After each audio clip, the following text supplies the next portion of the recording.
49,800, 41,500, 29,500, 63,600. So medyo madugo talaga, no? Yan mga kinakabit sa BMW tsaka mga Ducati. Original niya yan na side pannier. So yan yung mga side pannier nung araw ganito. Parang maliit, no? Akala mo lagayan ng typewriter, no? Ay, wag mo iwan, JP! Wag mo iwan! Sinama-sama mo, eh!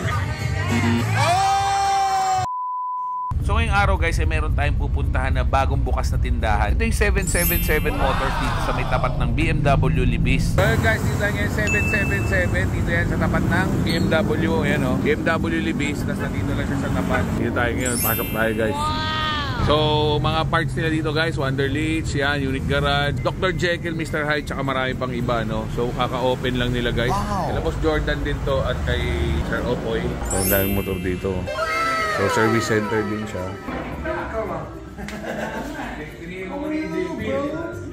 Hello, welcome to 777 Motors. 777 ha.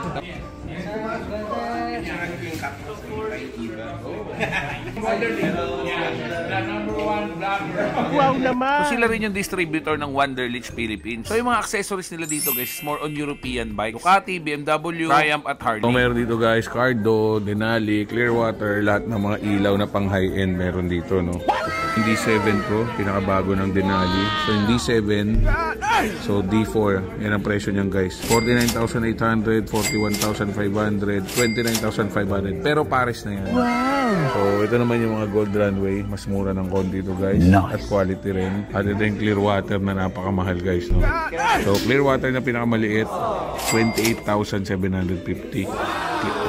Ito naman yung may yellow, 36,000. At yung parang katumbas ng D7 niya is 63,600. So medyo madugo talaga, no? Yan mga kinakabit sa BMW tsaka mga Ducati. Available din dito yung mga climb na apparel. At syempre yung mga unit garage na mga accessories pang BMW. So yung mga accessories nila dito guys ay talagang medyo pricey. At mga accessories nga pala dito guys is puro bike specific. Boss Bobby. Long time. Boss Bobby Orbe. Yun, no? Yun, no? Good evening, boss. Good evening. BMW R90. Sobrang luma rin ito guys, pero ito well restored. Original niya yan na side pannier. So yan yung mga side pannier nung araw ganito. Parang maliit, no? Akala mo lagayan ng typewriter, no? Feeling mo pag binuksan mo may typewriter sa loob. Yan dati nung araw. I think 1950s, 1960s tong model na to. Harley Davidson na Pan America 1250. So ito yung electronic suspension. May wire. So, same din sa binenta natin. No? Ang brand new price na ito is 1,670,000. Pero ito loaded na loaded. Naka Dr. Jekyll and Mr. Hyde. Yung may adjustan na tatahimik at iingay. Ito yung switch niya, no? BMW GS 1300. Ang brand new price niyan guys, 1.675 hanggang 1.8 million. Meron din dito yung Ducati Desert X. Ang brand new price na ito, 1.550 hanggang 1.6 million. Mga picture nila Sir Opoy. Wow naman! Araw pa nag-ride to sila Sir Opoy. Go! Wow! So itong katabi guys, dito naman yung mga jacket tsaka mga gears. Winter, rain, summer, or lahat, pwede mo na siyang dalhin. Kasi si Rebel Horn lang ang may 3D mesh. Wow! Hindi papasok tubig dyan. Hindi papasok tubig, pero yung hangin Papasok.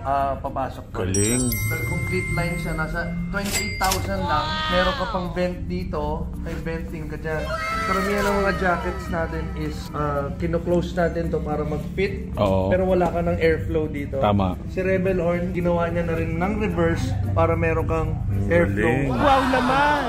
So design din siya pang Asia, no? Sa lahat siya. Ito all around na. Ito may back protector with hydration. Tapos may vent ulit siya. So pwede ka maglagay ng hydro bag? Hydro bag. Tapos ito, meron ka additional storage sa likod na pwede mo i-detach. Pag din-detach mo siya, pwede siya maging belt bag. Wow. Belt bag Oh, ito mismo. Ayos. May ganyan, pwede mo alisin, may belt bag. Galing ha. Kala ko presyong mga climb eh. Ganun eh. Kala ko mga ganun ang presyo. Top of the line nila, meron din tayong mga mesh, additional storage and patch. Magkano ito pinakamura na Sa Rebel Horn? 9 to 12. 9 to 12. Mga pang Sunday ride lang na ano. Kroger naman, pang lifestyle siya, pang mga heritage, Oh. classic, scooters, Pero padded din. padded. Tas yung fabric ni Rebel Horn na jeans niya is yung meron parang bakal na fabric. So, pag nag-slide ka, meron kang 7 meters bago mabubutas. Bago mapunit. Wow. So ito, katulad nitong mesh type nila. Nakita mo yung design niya. Medyo stylish. Storbo si JP, nagbablog kami ni Boss Jordan, no? Eh baka hindi mapaliwanag na maayos na ito eh. Ano ba kailangan ipaliwanag? Ito mo, nagbibir na. Paano mapapaliwanag na maayos eh? So ito yung mga sport or regular riding jackets natin. Meron siyang tatlong design. So ito yung high flow, ito yung Borg. So ito na may flux. So ito yung full mesh siya na pang all around adventure, scooter, etc. Wow. Full mesh siya. Ito naman, mesh din na perforated yung textile. So ito semi, pwedeng maulanan, di agad mababasa. Ito naman si Borg is fully protected ka, pero siya rin yung meron 3D mesh. Wow. Gusto mo ng airflow.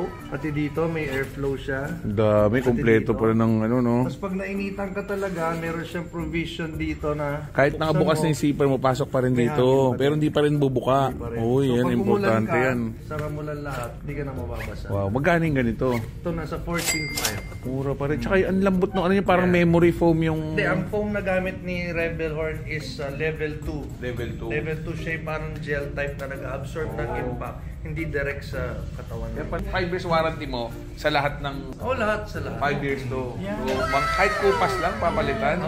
Pero depende, nakikita kasi baka mamaya naman nilagyan ng Clorox. Hindi. Pero syempre kung yung talagang... Yung mga zipper lahat yun. Mga locks. Sila lang may ganun offer. And then nakita niya yung fabric na ginagamit. Cordura. Cordura yun yung mga ginagamit ng mga US Navy SEALs. Mga bag nila, mga lahat, pero kahit sa gera, hindi basta-basta napupunit. riding gear na 5 years warranty. Ito naman yung line natin ng Rebel Horn. Mayroon din pang mga Harley, no? R90, Wistrol, Cafe Racer, Benda.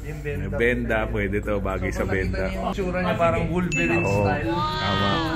Medyo modern. Kala mo parang luma ng konti na nangupas ng konti. Malambot na ba? Lambot nga, gulat ako Tapos may vent din. Pero pag itsura niya, kala mo matigas. Boss, welcome.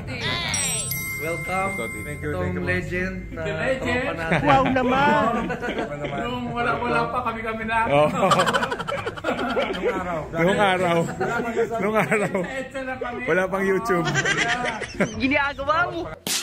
So, hindi kasama natin yung mga lumang rider. Hindi ko sinabing old rider, basta mga luma, matagal ng rider. Thank you, Boss Jordan. Si Patrick naman, mag-experience naman. Ilan nang maiinom lang dapat pag tumambay? Basta pagtambay, May beer. bawal. Bawal pala, bawal. Baka mabasta eh. Boss Joseph. So, ang daming pika-pika dito, guys. Ay, wag mo iwan, JP! JP, wag mo iwan! Wag mo iwan! Sinama-sama mo eh. Wow! Oh no! Kasan? Ito! Talent chick! Pag di nagubad, kulang ang lasing niya. Kahit nasa ride kami, ganun siya talaga. Normal na yun. Boy, nagreklamo sa iyo, no? Di mo daw tinawagan, no? Ayun, no? Imposible yung tinawagan. Bagong gising, oh! Yes, Snyder! Ganito! Bossman! Kayo na ako mausap dito, ha? Bigyan mo ng alak, nag-aantay, boy. Ano oras? 11? 11, no? 11 pala eh. Bakit may lakad sila? Tinawagan pa ako, di naman. Hindi rin eh. 11 pala eh. Wow naman! Ito! Di mo rin sa'yo!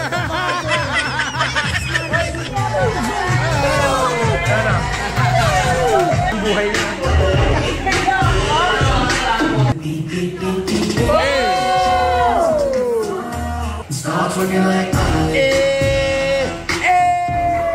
Boy, sayaw mo, boy! May asawa ko eh.